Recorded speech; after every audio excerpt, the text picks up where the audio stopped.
Do. All right, y'all. So since we were talking about drag race, let's get into some drag race tea. So the drag race just happened, and in last week's episode, well, I was going to say we were going to talk about, we didn't do a recap of last week's episode because last week's episode was freaking boring. So I didn't feel like sitting up here and talking about it. So last week we ended up saying good night to Lydia Butthole Collins, who, rumors are swirling that she is going to be on All Stars 10. And she had won her first maxi challenge. Week later, she gets the sachet away. The queens, competed in another acting challenge where they did the iconic homage to Truman Capote and the Swans. That whole acting challenge was terrible. Ross Matthews' acting was a mess. If he was competing, I would have had him lip sync for his life up against Lydia and send his ass home. But because he's a judge, he gets to stay. Shantae, he stays. So, of course, Anya took home her third award or her third challenge win because, she is the thespian of the season. She definitely always delivers when it comes to the acting challenges. Sam, came in second place. And of course, now we have another acting challenge where they had to come in this week, which made perfect sense to be like, okay, well, you wasn't going to excel again, so we had to let her go because she wouldn't have worked. She probably wouldn't have survived another acting challenge. And so they had to do the charisma, uniqueness, nerve, and talent monologues, which I will say this needs to happen more often. This is not the first time that they've actually done the charisma, uniqueness, nerve, and talent monologues. They did it also on the season of All Stars with Kylie Sonique Love and Ginger Minge and all of them. So they did it on that season, and I'm glad that they brought it back. Now, one of the things I did like after the girls came into the workroom is how Anya dragged the other girls for their cop-out answer for when Rue always asks, who should go home tonight and why? And everybody went and picked Susie too, which I'm like, that was such a lame damn answer. If I would have had a choice, I would have went with either Lydia or Aunt Lana Jarre because to be honest, they've been doing okay. And just because you won one challenge, you still was kind of floundering about. I don't even think, if I'm not mistaken, I don't think Lana Jarre has actually won a challenge. If she has, let me know. So, um, with that being said, because I was like, let me pull up a picture because I do have photos. I love a slideshow over on this show. So after that whole thing, I do agree with Anya Nerve that it was like, yeah, it was a cop out. Y'all basically ran up in here and was just like, oh, y'all wanted to pick Susie too. Susie didn't mind it all that much, but I do agree. I'm not gonna go and pick out the girl who was my biggest competition and be like, she need to leave so that way you can make way for me. No, I want to go. If I'm about it, if I feel like I'm strong in my convictions and I'm that bitch. I'm that bitch. I'm that bitch. If I feel like I'm in that way, that bitch, as I was saying in the Rue song, the Rue Challenge song, what I'm gonna do is I want to compete with the best. I don't want to compete with no weak chicks so that way I could just easily gallop my way to the finish line. No, I want to show like I won fair and square. So I want to go up against the best. I'm not gonna go and pick Susie too. Susie's a strong contender. So I definitely would not have an issue going head to head with her. So after all of that, they decided, the girls came in the workroom and they're ready to take on another challenge. Rue came in the room and told the queens that drag is a sisterhood and then asked the queens to pair it with the queen who knows them best. So Lexi chose Anya, which, pissed Sam off because Sam was like, wait a minute, we both have such a tight connection within the workroom. Why would you pick Anya? But I think Lexi picked Anya because she's like, I want to win a challenge for once.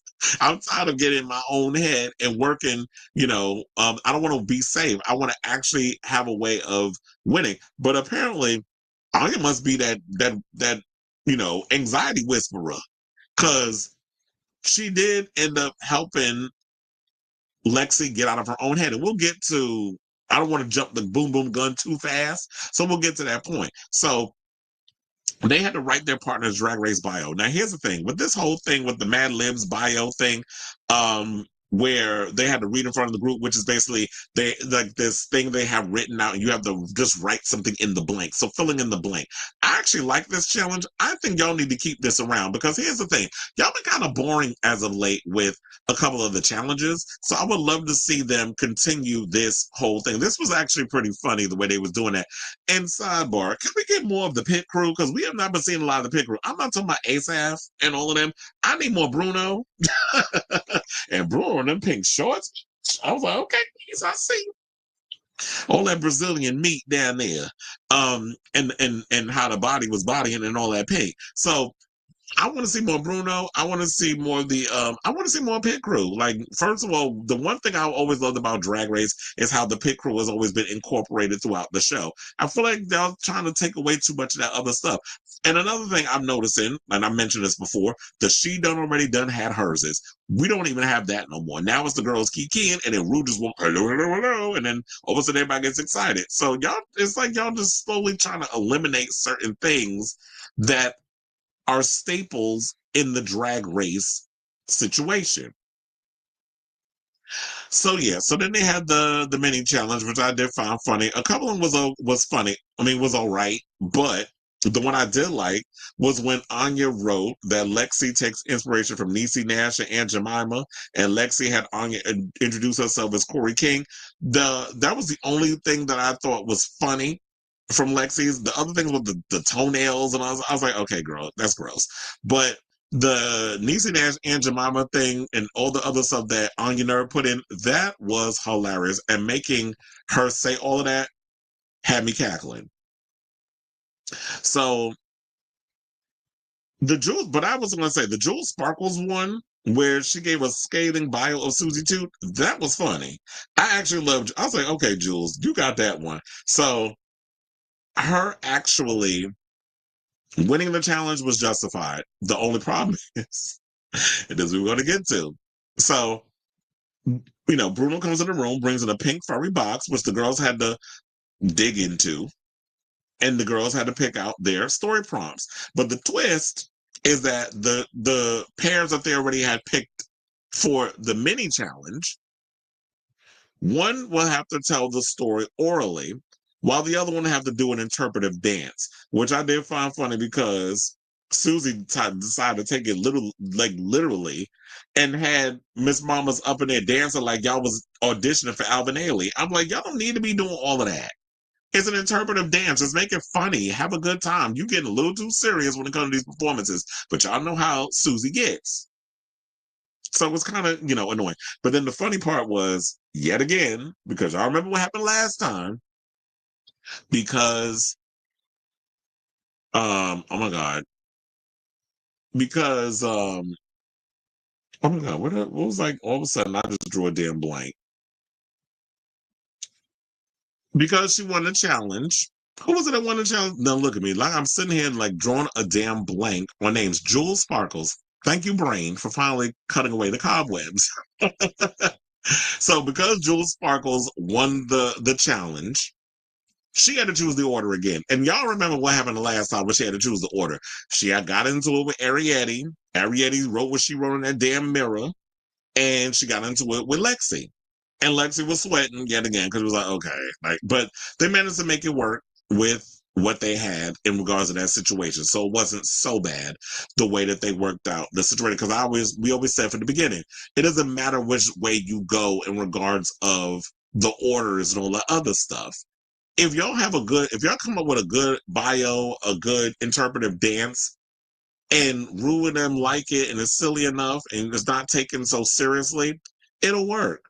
It doesn't matter what order you go into. I can go first, I can go in the middle, or I can go last. If our stuff is good, it's good. It shouldn't matter. So Susie and Jules, are feeling good about their group. Sam and Lana think about how movement will play into their performance. But then you got Sam worrying about a little bit in regards of Lana because Lana was basically bringing up her upbringing. Sam was hoping that, it'll give her the push that she needs to win. Lexi and Anya was talking about, karma and what story Lexi should choose for her story. Anya was taking a more laid back approach. Lexi, of course, was getting in her head Anya was hoping her inner saboteur doesn't take control, and then Jules wants to make a couple of the girls upset, um, and works with Susie to ruffle a couple of feathers. So then Jules went and gathered all the girls and asked which order they like to go in, and everyone easily agrees on their places. So they have to choreograph their own dances. Anya isn't really getting Lexi's story, but it's not stopping her from trying her hardest. And you had Susie really was micromanaging Jules, which was kind of annoying. And that's why I was saying before, like when it comes down to it, Susie was acting like y'all up in here about the audition for Alvin Ailey, or y'all about to go in front of Fosse, Bob Fosse, he dead, so y'all had to dig him up. And then it was like, y'all are not Fred Astaire and Ginger Rogers. Y'all don't really need to come up in here and give full, full on technique. You got to have fun with it. And then you had Lana worrying about being in the bottom. So then they're doing, their hair and makeup, getting it all together. Lexi is feeling surprisingly confident going into the challenge. Susie basically was talking about her family history with addiction in the confessionals, which was a nice thing to get about, Susie. Sam revealed that she had a similar story and they could relate. Then you had Lana telling the other queen she used to be a clown, which Sam thinks will give them an advantage in the challenge, which that was actually surprising to me too. Fortunately, that didn't translate. Now, then we get to the main stage where Mama Ru introduces us. Wait, do I have that picture? Yeah, I do. So we have Mama Ru getting on the main stage and introducing us to the panel of judges. So of course we got Michelle Visage. Then we got T.S. Madison. And then, of course, Jared Carmichael. Now, I was like, Jared Carmichael? We really had to have Jared Carmichael up in here? Because, it's been a little controversy around him, especially remember when he came out with that reality show. And people wasn't feeling it, especially like in his idea of relationships with white men and all the other stuff. So that was kind of like, I don't know if that was basically triggering a lot of people on social media, but I know a lot of people don't particularly care for Jared Carmichael. So then we had the charisma, uniqueness, nerve, and talent monologues, or as I like to just say, the cunt monologues, because that's what it is. Begin with, Susie about losing a spelling bee as a child, with Jules dancing beside her. The energy and movement is clear, and the story is cute or whatever. Then after Jules told her story about her best friend being a ghost with Susie dancing, they're a good team, but everybody looked pretty bored with their whole situation. So then Anya basically told her story about being a vegan with Lexi dancing beside her. But the funny part was when we got to Lexi, let me tell you, when Lexi was up here doing her little interpretive dance, it was hilarious, by the way. Like she was really throwing herself into it. And it felt like and I think the reason why they ended up, and I know this is jumping the gun, whatever, but if y'all seen it, you already know. We're talking spoilers. The fact that why Anya and Lexi actually won the challenge, because I think it was that Lexi finally got out of her head and let herself go and just had fun. So her pairing herself up with Susie, her pairing herself up with Anya Nerve actually worked in her favor. So then Excuse me. So then they traded places, and Lexi basically told her story about revenge with Anya dancing. Next, then we had Sam telling the crowd what triggers her with Lana dancing. Finally, Lana tells her story about being lost with Sam and a lantern dancing to her words, which I understand that. I was just like, okay, sis, if this is what we're going with, if you like it, I love it. And so there was that. So then next that we get to is the ugliest dress ever, to commemorate a decade since the first time the category worked the runway. And then, there was, I wouldn't even say great gowns, beautiful gowns. They was all terrible. So I don't even have a favorite among them. They were all ugly. Although I will say this, I thoroughly enjoyed seeing Lana's interpretation of Candy Muse's runway, one of her looks, which I'm like, okay, Lana's, even though all them dresses is ugly, I actually kind of like Lana's interpretation.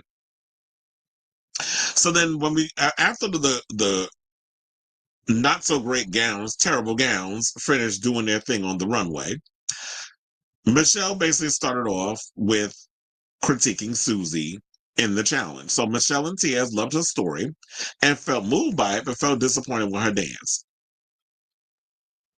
Her ugly Christmas dress was horrible. I was gonna say, oh God, that's ugly. But we get that it was the whole point of ugly, terrible dresses or ugliest dress ever. Then Michelle basically told Jules she struggled to tell her story with Rue wanting more drag in it, but they loved her dance.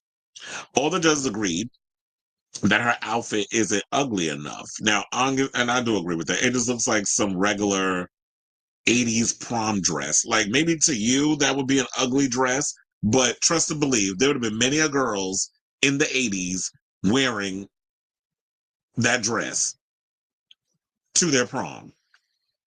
So I do agree that yeah, her dress wasn't ugly enough. She thought by not, putting some titties in and making her makeup look a little crazy, like Linnea Quigley in Night of the Demons. She thought that would make her look, messy.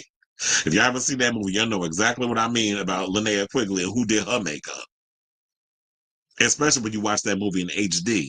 So now, all the judges agree. As I said, her outfit was ugly. Now, Anya's story about her experimental raw veganism, while all the judges and loved her movement for Lexi's story. Her hideous turkey outfit also makes top toot from the judges. Gerard Carmichael loved Lexi's lines in her story, and all the judges loved her dancing for Anya. Her tutu towel also catches the judges' attention. Then we had Michelle liked Sam's story, but Gerard wanted to laugh more, and TS wanted her to interpret her partner's story better. Well, how can you interpret a story when you don't even understand the story? So that's, I think, where the judges need to understand as well. And I don't think Lana knew how to interpret the thing. So I think every season, this needs to be a challenge too. Like, I think that we need to incorporate this more in the season too, where it's like y'all do the cunt monologues and your partner, you have to figure out how to tell the other person's story through interpretive dance.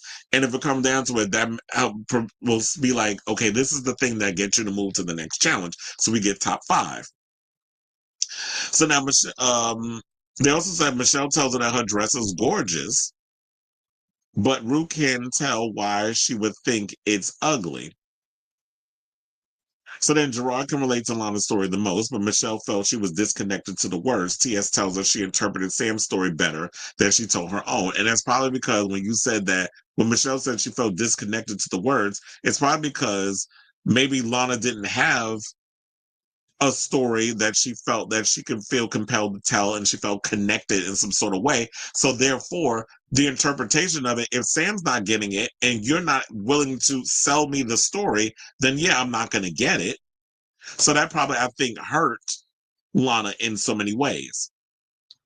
Because if you couldn't interpret your story and Sam couldn't interpret it, then yeah, the judges are going to see that. Hence why you had Michelle basically clock her and said that she felt disconnected to the words or what her story was. So now after deliberations, they sent the girls backstage so they could film on top.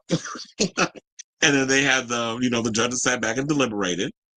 Lexi and Anya Nerve ended up being the winners, as I told you earlier in the show. So now they'll split the cash. And now they're moving into the top 5, which is great. And now Lexi finally won a second, maxi challenge. So now hopefully she can get out of her head and hopefully make it to the top 4. Because I already had people spoiling what happens in next week's episode. So I'm not going to spoil it for y'all here. Now, Jules and Susie also ended up being saved, which meant that Sam and Lana Jarre ended up at the bottom, and then they performed Illusion by Dula Peep, which I had somebody in my comments say that based off the performance that Sam did not win, that Lana actually won.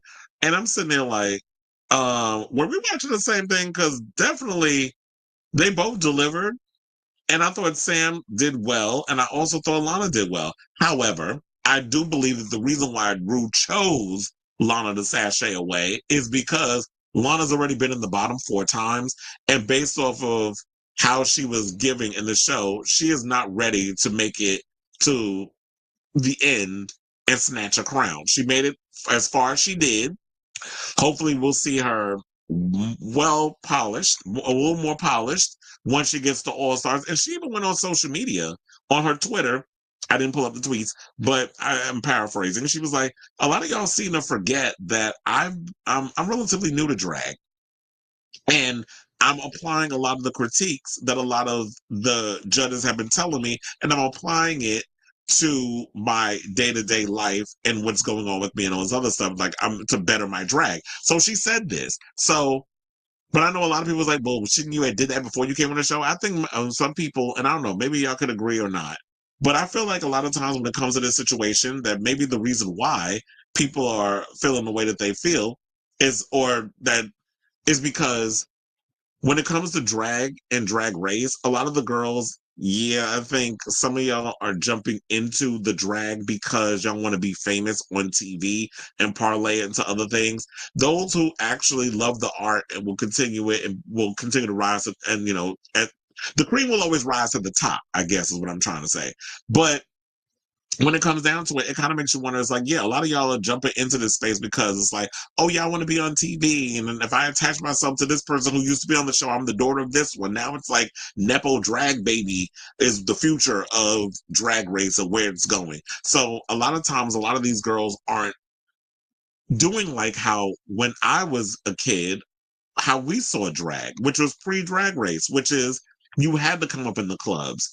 And it wasn't looked at as, I mean, it was looked at as a way of survival for some, and it was looked at as a career in certain ways where people were like, okay, I'm just going to be doing it's a fun little hobby. I make a little money doing it by doing the Miss Continental pageants or whatever other pageants they have. And then because there was no TV show, drag wasn't what it is today. Drag hasn't become what it's become today. So the times have changed. So the kids don't have time to be out here developing their craft and pounding the pavement like the queens used to. I mean, if some of y'all are real serious about it, I feel like some of y'all should actually get out here and perform at $3 Bill or perform at, all these other gay bars and stuff that's all around New York. We got a lot of bars and clubs in New York City that y'all can be pounding the pavement at. So in the end, Sam basically stayed in the competition. Lingerie ended up getting eliminated, and like I said, I had some of my comments that was upset over it, and I'm just like, I don't. Why you mad though? Why you mad though? It's like, what are you upset for? It's like it is what it is, and what happened happened. So we'll see what happens in as the show continues. So yeah, so that's all I got to say on that. So I want to hear from you all. What do you guys think of this latest episode of RuPaul's Drag Race? Do you agree with Ru's decision to eliminate Lingerie as the latest queen on the show? So whatever your thoughts are on this matter, as well as your overall thoughts on the episode, let me know in the comments down below.